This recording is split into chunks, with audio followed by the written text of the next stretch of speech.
Hydrogen fuel cell passenger cars are often discussed as if automakers are making the same bet and simply disagreeing on the outcome. Either fuel cells will scale or they won't. Either hydrogen wins or batteries do. That framing is misleading. The automakers still involved in fuel cells are not arguing about belief. They are responding to uncertainty in fundamentally different ways. To understand why Toyota, BMW, and Hyundai all remain involved in fuel cells, despite knowing hydrogen passenger cars will not scale anytime soon, you have to start from first principles. Energy transitions do not fail because the wrong technology loses. They fail because systems hit constraints that were underestimated. Infrastructure lags, grid strain, capital tightens, regulation shifts.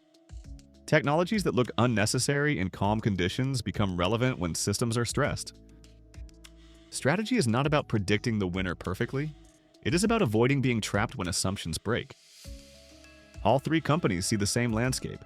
Battery electric vehicles dominate light-duty transport. Charging networks are expanding. Hydrogen refueling is sparse. Fuel cell vehicle volumes are tiny. None of this is controversial.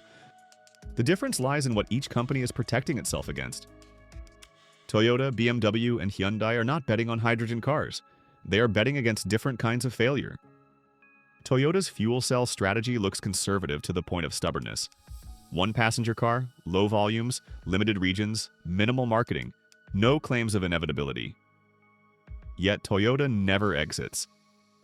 This makes sense once you understand Toyota's internal question. Toyota is not asking whether hydrogen cars will scale. Toyota is asking what happens if batteries alone are not sufficient under future system stress. Toyota understands that electrification works extremely well in calm conditions. It also understands that calm conditions rarely persist indefinitely. As electrification deepens, grids face congestion. Charging time becomes an operational bottleneck. Cold climates expose degradation. Heavy vehicles expose weight and downtime penalties. Toyota does not assume these issues will kill batteries everywhere, but it refuses to assume they will never matter. Fuel cells exist in Toyota's strategy as a pressure relief option, not a replacement, not a competitor, an insurance policy.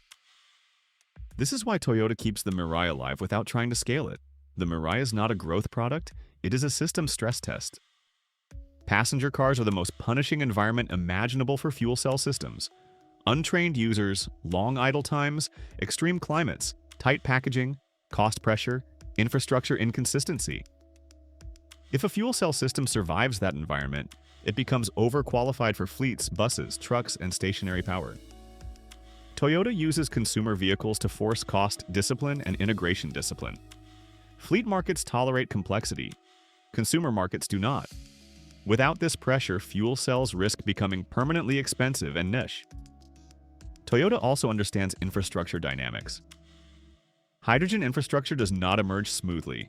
It develops through codes, standards, political justification, and public familiarity. Passenger vehicles play a role in that ecosystem even at low volume. The Mirai is not just a car, it is a node in a long infrastructure feedback loop. Most importantly, Toyota runs a portfolio survival strategy. Hybrids dominate now. Batteries scale where they make sense. Fuel cells remain alive where endurance, fast refueling, and resilience may eventually matter.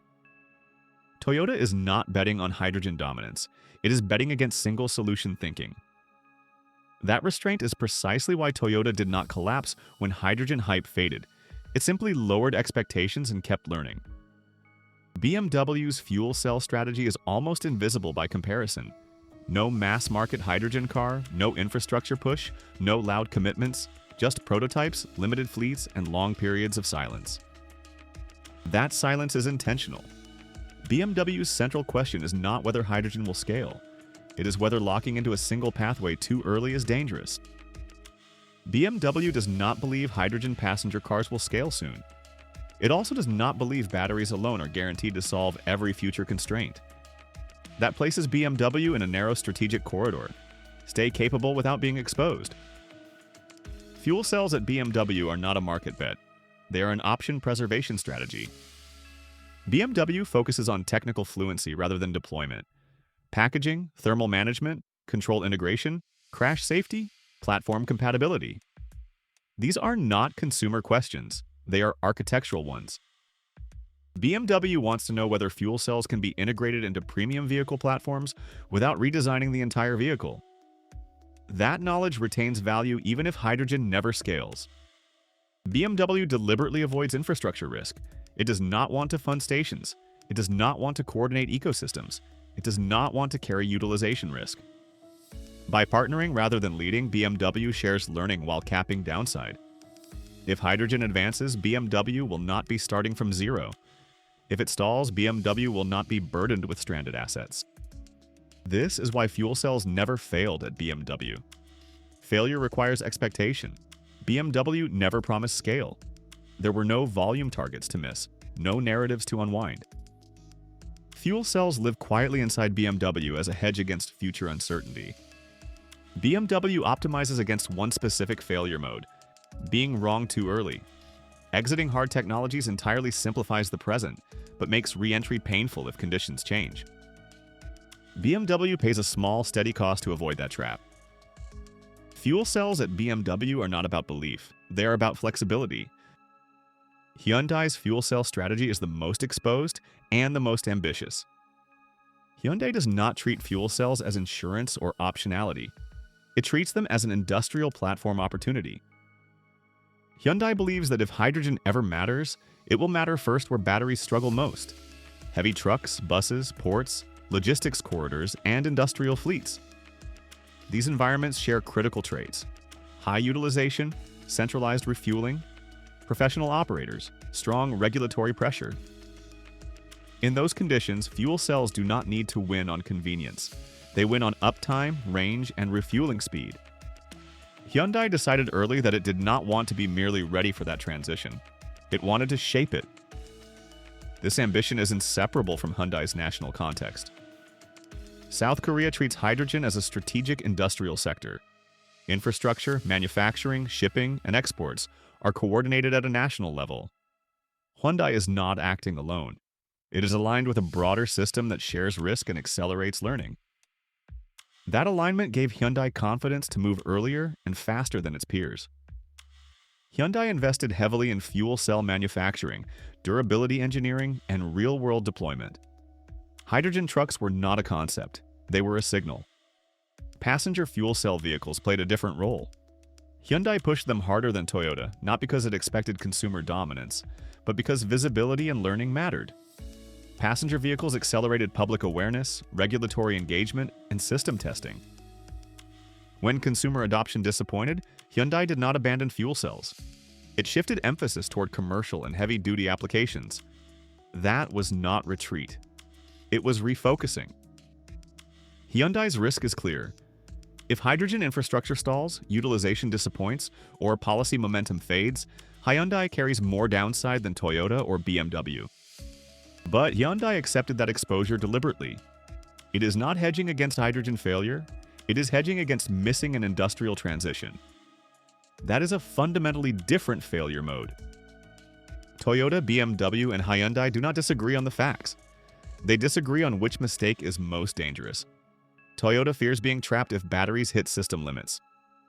BMW fears being locked into a single pathway too early. Hyundai fears arriving late to an industrial transition. Fuel cells are not the bet, uncertainty is.